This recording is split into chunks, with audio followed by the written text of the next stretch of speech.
Good morning student. तो आज हम पढ़ेंगे मौर्य साम्राज्य के बारे में, जिसकी का जो टाइम पीरियड है वो 322 से 185 ईस्वी पूर्व तक है। चंद्रगुप्त मौर्य मौर्य साम्राज्य का संस्थापक जो है चंद्रगुप्त मौर्य था। उन्होंने चाणक्य की सहायता से राजा धनानंद को हराया। मतलब चंद्रगुप्त मौर्य जो थे वो मौर्य साम्राज्य के पहले संस्थापक थे। उन्होंने चाणक्य की सहायता से, जो उनका शिष्य भी हुआ करता था, उनके सहायता से धनानंद को हराया और फिर मौर्य साम्राज्य की स्थापना की। चंद्रगुप्त मौर्य का ग्रीक और लैटिन नाम जो है एंड्रोकोटस का माना जाता है। मतलब बहुत से जो इतिहासकार हैं उन्हें एंड्रोकोटस या सेंट्रोकोटस ये सब अलग अलग नामों से पुकारते थे। इसी तरह चंद्रगुप्त मौर्य की जो राजधानी थी वो पाटलिपुत्र थी।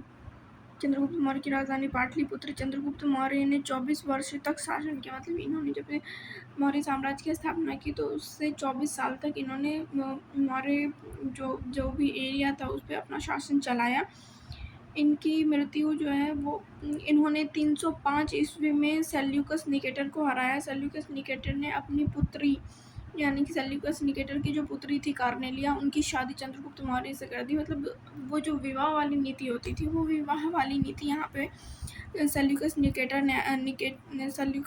ने अपनाई चंद्रगुप्त मौर्य के साथ, और उनके साथ शादी अपनी बेटी की करवाकर युद्ध को समाप्त करने के लिए संधि करी, जिसके अनुसार उसमें शर्त रखा गया था। और उस शर्त के अनुसार इसमें 4 प्रांत काबुल, कंधार, मकरान चंद्रगुप्त मौर्य को दे दिए गए। सेल्यूकस निकेटर ने चंद्रगुप्त को दोबारा से मेगास्थनीज को राजदूत के रूप में भेजा। मतलब मेगास्थनीज के दरबार में जो है चंद्रगुप्त मौर्य को सेल्यूकस ने एक राजदूत के रूप में भेजा। मेगास्थनीज ने इंडिका की पुस्तक है उसकी रचना की थी।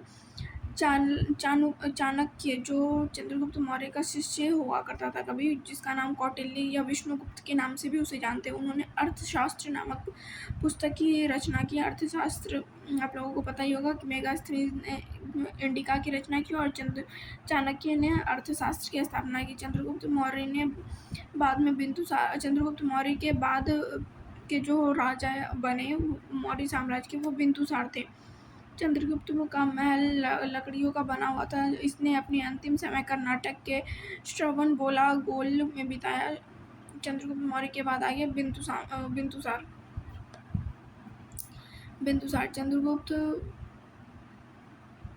बिंदुसार मतलब कि मौर्य साम्राज्य का जो पहला शासक था वो था चंद्रगुप्त मौर्य, और दूसरा जो बना वो बिंदुसार था, जिसे अमित्र घात के नाम से जाना जाता है। अमित्र घात का शत्रु विनाशक होता है।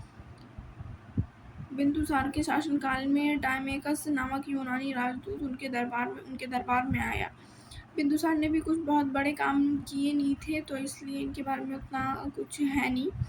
उसकी बात है अशोक। चंद्रगुप्त मौर्य का सबसे महान और सबसे प्रसिद्ध शासक के रूप में इसे जाना जाता है। बिंदुसार के बाद अपने पुत्र बिंदुसार ने अपने बाद जो है अशोक को राजगद्दी सौंपी।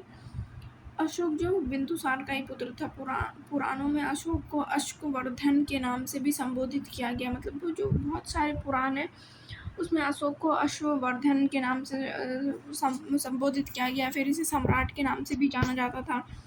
अशोक ने बौद्ध धर्म के प्रचार के लिए अपने पुत्र महेंद्र और पुत्री सेघमित्रा को श्रीलंका भेजा। मतलब अशोक जो था वो बौद्ध धर्म को मानने वाला था। इसकी वजह से इसने उस धर्म का प्रचार प्रसार करने के लिए बहुत सारी कार्य किए, जिसमें उन्होंने अपने पुत्रों और पुत्रियों को भी श्रीलंका भेजा ताकि वहाँ बौद्ध धर्म का प्रचार प्रसार हो सके। भारतवर्ष में शिलालेखों के प्रचलन का श्रेय सम्राट को ही प्रदान किया जाता है, क्योंकि सम्राट में एक लौह स्तंभ दिल्ली के कुतुब मीनार कैंपस के अंदर है। वो भी माना जाता है कि वो चंद्रगुप्त मौर्य के समय का ही है। फिर अशोक के जो स्तंभ हैं उनके बारे में बात की गई है। फिर इन अशोक चक्र जो चक्र टाइप का बना हुआ है, 4 शेर का चेहरा है। इस तरह की जो शिलालेख वगैरह बनवाए हैं उसमें अशोक का बहुत बड़ा योगदान रहा है। अशोक का 7वां शिलालेख सबसे लंबा है, जिसमें सभी सैन्यापराधियों के लिए सहिष्णुता की बात की गई है। अशोक कलिंग युद्ध, जब उसने युद्ध लड़ा कलिंग का 261 ईस्वी पूर्व, तो वो उसके जीवन का जो युद्ध था, उसके जीवन को बदलने में सबसे महत्वपूर्ण भूमिका निभाई है कलिंग के युद्ध ने। कलिंग के युद्ध में सामूहिक मृत्यु ने अशोक की हृदय परिवर्तन कर दिया और वो बौद्ध धर्म का अनुयायी बन गया, जिसमें बौद्ध धर्म में ये होता है कि ना मैं किसी पे से लड़ाई करूँगा, मैं बस अपनी अपनी शिक्षा पे ध्यान दूँगा, अपने माइंड को बिल्कुल काम रखूँगा। तो उस तरह से यहाँ इनका हृदय परिवर्तन हुआ। सारनाथ में स्थित स्तंभ को भारत का राष्ट्रीय प्रतीक अधिगृहीत किया गया है। मतलब सारनाथ में जो स्तंभ है उसको भारत का राष्ट्रीय प्रतीक माना जाता है। फिर सांची का सारनाथ, तक्षशिला सहित लगभग 84,000 स्तूपों का निर्माण अशोक द्वारा करवाया गया। फिर अशोक ने धमेक स्तूप सारनाथ के उत्तर प्रदेश में बनवाया, भरहूत स्तूप मध्य प्रदेश में, महाबोधि मंदिर गया बिहार में। फिर अत्यंत भव्य, मतलब इनकी जो निर्माण कलाएं थी उसमें है धमेक स्तूप, भरहूत स्तूप, महाबोधि मंदिर, ये सब है। अंतिम मौर्य राजा बृहद अपने सेनापति पुष्यमित्र के द्वारा मारा गया। अंतिम जो मौर्य साम्राज्य का राजा था बृहदत्त जो है वो अपने सेनापति पुरुषदत्त के द्वारा ही मारा गया। पुरुषदत्त ने शुंग वंश की स्थापना की, मतलब मौर्य वंश की यहीं पे समाप्त होता है। फिर यहाँ से शुरू हो जाती है शुंग वंश की कहानी, जिसमें उसने मौर्य साम्राज्य के इतिहास में महत्वपूर्ण स्रोतों के बारे में पहले हम जान लेते हैं। जो अर्थशास्त्र कौटिल्य ने लिखा, राजतरंगिणी कला ने लिखा, इंडिका मेगास्थनीज, महाभाष्य पतंजलि, ये सब कुछ इम्पोर्टेंट नेम है, तो आप लोग इन नेम को याद कर लेना। दूसरे स्रोत हो जाते हैं पुराण, बौद्ध संग्रह, अशोक के अभिलेख, मौर्य के पत्थर और स्तंभ पर अध्यादेश। ये जो है ये चंद्रगुप्त, मतलब मौर्य साम्राज्य में जो भी शासक आए उनका टाइम पीरियड है। तो अगर आपको इसे याद करना है तो कर लेना, वरना छोड़ देना। बट अशोक, बिंबिसार, चंद्रगुप्त मौर्य, इन सब का याद करना, उसका मैं इन सब का टाइम पीरियड याद रखना ही रखना, क्योंकि ये बहुत बेसिक है और ये एग्ज़ाम में आ सकता है। फिर यहाँ से बात होती है शुंग वंश की। शुंग वंश की स्थापना पुष्यमित्र शुंग ने की, जो मौर्य साम्राज्य के अंतिम शासक का शिष्य हुआ करता था। फिर मौर्य साम्राज्य के अंतिम राजदत्त बृहदत्त का सेनापति हुआ करता था। उसने बृहद को मारकर 1884 में शुंग वंश की स्थापना की। वह मगध वंश का था और इसकी राजधानी पाटलिपुत्र थी, लेकिन बाद में शुंग शासकों ने इसकी राजधानी उज्जैनी यानी विदिशा बनाई। शुंग वंश के शासक पुष्यमित्र शुंग, जिसने अग्निमित्र लिखी, फिर वसुज्येष्ठ वसुमित्र, जिसने अंध्रपुलिंदक लिखी, फिर घोष वज्रमित्र, भागभद्र, देवभूमि, पतंजलि पुष्यमित्र शुंग के द्वारा संरक्षित किए गए थे। फिर कण्व वंश, शुंग वंश के बाद आता है कण्व वंश। कण्व वंश के संस्थापक वसुदेव कण्व थे। ये एक ब्राह्मण थे और भगवान विष्णु के अनुयायी थे, यानी कि अब यहाँ से भगवान विष्णु को माना जाने लगा। मौर्य साम्राज्य में बुद्ध को माना जाता था, यहाँ पे विष्णु भगवान को माना जाने लगा। अन्य शुंग शासक विश्वामित्र नारायण शुभरमन सातवाहन शासक के द्वारा मारा गया। फिर आंध्र सातवाहन वंश, फिर यहाँ से शुरू हो जाती है सातवाहन वंश की। तो हम थोड़ा थोड़ा हर वंश के बारे में जानेंगे। आपको डिटेल में मौर्य वंश के बारे में जानना है, जो मैंने ऊपर बता रखा है, तो आप इसको डिटेल करके लिख सकते हैं। सबसे शक्तिशाली शासक सातवाहन राजा गौमीपुत्र शतकनी था। शतकनी जिसका टाइम पीरियड 106 से लेकर 130 ईस्वी तक था।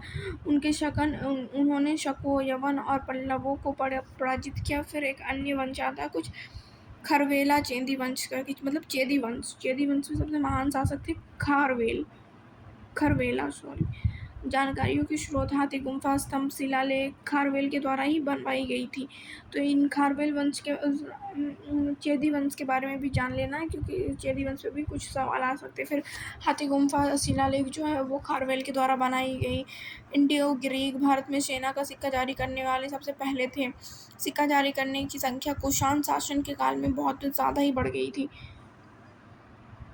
बहुत ज़्यादा ही बढ़ गई थी। फिर आता है संगम वंश, चेर, चोल, पांड्या, इन सब के बारे में जो बात की जाती है वो संगम वंश के बाद।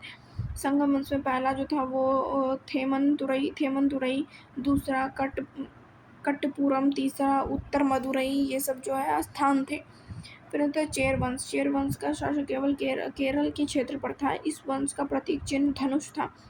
चेर वंश के संस्थापक उदयदीन चेरातलन थे।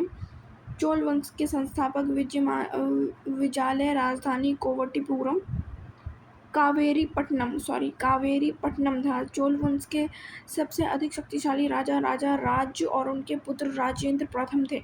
फिर चोल वंश, चेर, चोल, पांड्य राजवंशों के राज्य चिन्ह क्रमशः धनुष, बाण एवं मछली थे।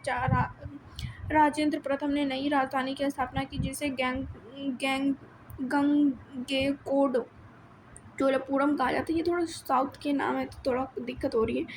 राजेंद्र प्रथम ने सुमित्रा के राजाओं को नौसेना के अभियान में पराजित किया और उन्होंने उनके राज्य का एक हिस्से को अपने राज्य में मिला लिया। चोल वंश के सबसे अंतिम शासक राजेंद्र चोल तृतीय थे। पांडव वंश, राजधानी मदुरई, संपूर्ण चोल राज्य 6 प्रांतों में विभक्त हो गया। प्रांतों को मंडलम कहा जाता था और मंडलम कोटम नायड में और नायड कुर्रमों में विभक्त था। मतलब ये सारे जो है अलग अलग पार्ट में विभक्त थे। फिर आता है पांड्य राजवंश लगातार पल्लवों, चोल और शिलोन के शासकों के युद्धरत थे। 3 संगम महाकाव्य शिल्पाधिकारम, मितिमेकलाई और सिवाग सीडामन मनई, ये सब थे। तो इस तरह हमारा यहाँ मौर्य साम्राज्य, चोल, चेर, पांडव, पल्लव, ये सब यहाँ पे समाप्त होता है। इसके बाद मैं अगले यूनिट में आपको गुप्त साम्राज्य के बारे में बताऊंगी। अगर आपने चैनल को सब्सक्राइब नहीं किया तो काइंडली सब्सक्राइब कर लें ताकि मैं और भी कोई वीडियो बनाऊँ, शॉर्ट भी वीडियो बनाऊँ, ताकि आप उसे कम टाइम में पढ़ सकें और ज़्यादा चीज़ें समझ सकें। तो आप इसे सब्सक्राइब कर दीजिए और लाइक भी कर दीजिए। Thank you.